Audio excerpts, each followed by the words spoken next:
وہ ایک دن اس کے ہاتھوں تباہ ہو جائیں گے، یہ بات پہنچائی جائے۔ اور دوسری شرط یہ ہے کہ ان میں اس بات کے سمجھنے کی صلاحیت ہو۔ کیا بات ہے! اور پھر مہلت کا وقفہ ہو۔ اِنَّ كُلَّ شَيْءٍ خَلَقْنَاهُ بِقَدَرٍ ورنہ وَمَا أَمْرُنَا إِلَّا وَاحِدَةٌ كَلَمْحِ الْبَصَرِ۔ اور جو فیصلہ ہوتا ہے ہمارے قانون کا، وہ تو آنکھ جھپکنے میں سامنے آ جاتا ہے۔ وہ قدر کا جو مرحلہ ہے نا، اس میں سے بھی تو گزرنا ہوتا ہے۔ یہ بات کہ اس جرم کا نتیجہ تباہی ہے، وہ تو فیصلہ آنکھ کے پلک جھپنے کی بھی دیر نہیں لگتی۔ سریع الحساب ہے، وہ بڑی جلدی حساب کرتا ہے۔ لیکن اس حساب کے ہی معنی یہ ہیں، یہ بتاتا ہے کہ اس کے لیے اتنا وقفہ ہوگا، ان مراحل میں سے یہ بات گزر کر آخر میں اس انجام تک پہنچے گی۔ ورنہ قانون کا فیصلہ ہمارا تو آنکھ جھپکنے کے میں بھی زیادہ وقت لگتا ہے، اس سے بھی کم نہیں، واحدت۔ وَلَقَدْ أَهْلَكْنَا أَشْيَاءَكُمْ، ان سے کہو کہ یہ تھی تمہارے جیسی اور قومیں جو اپنے جرائم کے نتائج میں ہمارے قانون کے مطابق یوں ہلاک ہوئی۔ دیکھا تم نے؟ اور اس کے بعد فَحَلْ مِن مُدَّكِرٍ، کیا کوئی ہے تمہارے ہاں ایسا کہ جو اس سے نصیحت پڑھے؟ وہ کارڈ وَكُلُّ شَيْءٍ فَعَلُوهُ فِي الزُّبُرِ، یہ سمجھتے ہیں کہ ہم نے کچھ کر لیا، حکومت ہماری، مملکت ہماری، قوت ہماری، کارندے ہمارے، سی آئی ڈی ہماری، کون دیکھ رہا ہے؟ کہا انہیں پتہ نہیں ہے کہ جو کچھ بھی یہ کرتے ہیں وہ ہمارے سی آئی ڈی کے رجسٹر میں درج ہوتا ہے۔ جو کچھ کریں، وَكُلُّ صَغِيرٍ وَكَبِيرٍ مُسْتَطَرٌ،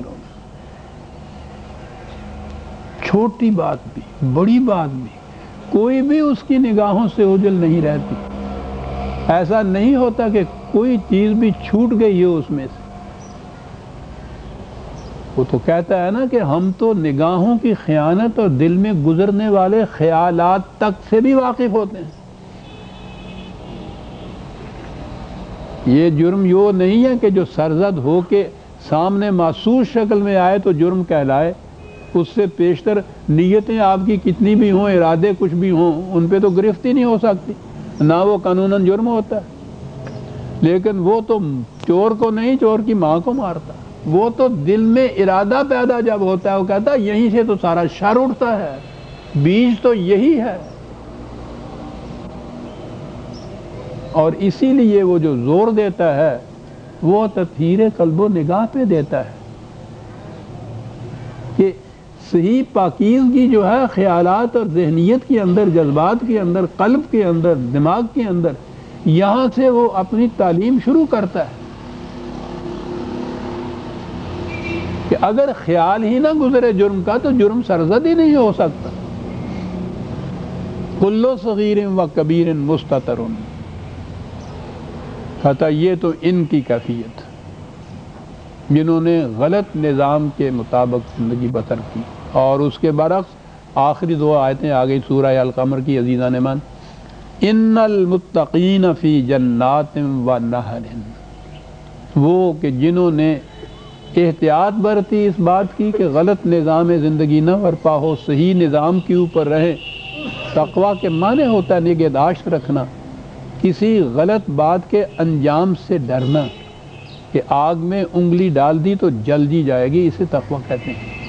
یہ متقی پرہیزگار ہمارے ہاں تو آپ کو پتا ہے نا، جو ذہن میں تصور، ہماری اگلی نسل نے شاید وہ اس قسم کے دیکھے ہی نہ ہوں، وہ ہوتے تھے نا متقی پرہیزگار بیچارے، وہ یہی عاجز سے بندے، غریب سے بیچارے، معاف رکھیے میں کسی کی تحقیر نہیں کرتا، وہ گاؤں میں عام طور پہ جلاہے ہوتے تھے اور ان کو بڑی تحقیر کی نظر سے دیکھا جاتا تھا۔ متقی پرہیزگار وہ ہوندے سی، وہی بانگ دیندے سن، وہی نماز پڑھاؤندے سن بیچارے، کہ وہ کمیاں دی لسٹ وچ انہاں دا نام ہوندا سی۔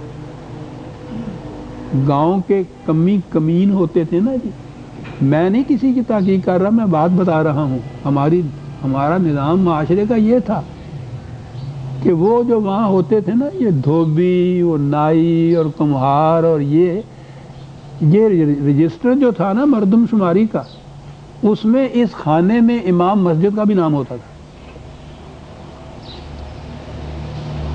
وہ کام تو ہوتا تھا اذان دی جماعت، اور باقی وقت جو تھا وہ سارا وقت وہ ذرا سا بھی محلے میں یا وہ گاؤں میں ذرا سرکٹ جو ہوتا تھا نا، وہ سارے ان کے گھر کے کام لے آیا منڈے نو کھلا لیا تھوڑا جہا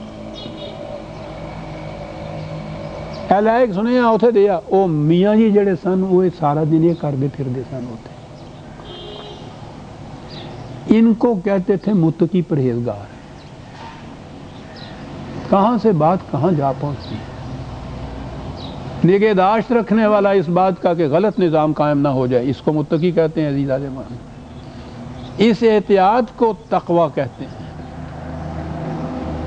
جرم کا سرزد ہونا تو ایک طرف، احتیاط اتنی برتنا کہ ایسا کہیں ہو نہ جائے وہ تو آگے کی بات ہے. متقی تو وہ ہوتا ہے. ان المتقین فی جنات و نہر، یہ نہر ہے، یاد رکھیے گا. وہ نہر ہوتی ہے، اس کے تو معنی ہوتا ہے وہ آب رواں جو ہے. نہر وہ جو شادابیاں، اسے کیا بات ہے، اس زبان کی عجیب بات ہے. میں تو ملتا اٹھتا ہوں جب ذرا سا فرق پیدا کیا تو اس کے معنی ہو گئے اس کی وجہ سے، اس پانی کی وجہ سے جو شادابیاں خوشحالیاں پیدا ہوتی ہیں، وہ اس کے لیے ذرا سا فرق ہے. وہ نہر ہے، یہ نہارا ہے. شادابیوں کی زندگی کے اندر متقی رہیں گے. فی مقعد صدق، مقعد یہ بھی ایک عجیب سا آخری منزل نہیں ہے، صرف بیٹھنے کا مقام ہے. تھوڑی دیر بیٹھیے نا یہاں تو پھر آگے چلیں گے. موت ایک زندگی کا وقفہ ہے، یعنی آگے چلیں گے دم لے کر. یہ جو ہے دم لینے کے لیے بیٹھنا. لفظ کیا استعمال میں نے عرض کیا نا عزیزان من، بات تو یوں ہی گزر جاتی ہے، وہ تو بہت بڑی حقیقت بیان کر جاتا ہے کہ جسے ذہن میں سمجھتے ہو کہ چلیے زندگی جنت کی جو ہے وہ آخری منزل ہے، اور اس کے بعد پھر سوال پیدا ہوتا ہے کہ صاحب اتنا عرصہ اسی طرح کے روز باغ پانی کیجیے کا نیچے، وہ بور ہو جائے گا آدمی چند دنوں میں. انہیں پتہ نہیں ہے کہ وہ آخری منزل نہیں ہے، وہ تو صرف سستانے کا مقام ہے، تھوڑی دیر بیٹھنے کا مقام ہے. کیا بات ہے. مقعد صدق، سچائیوں کے ساتھ ملا ہوا. کہاں سے؟ اندہ ملیک مقتدرن. اب فرق بتا دیا. ایک ملیک مقتدر، صاحب حکومت، صاحب اقتدار فرعون تھا، ذبح کرنے والا.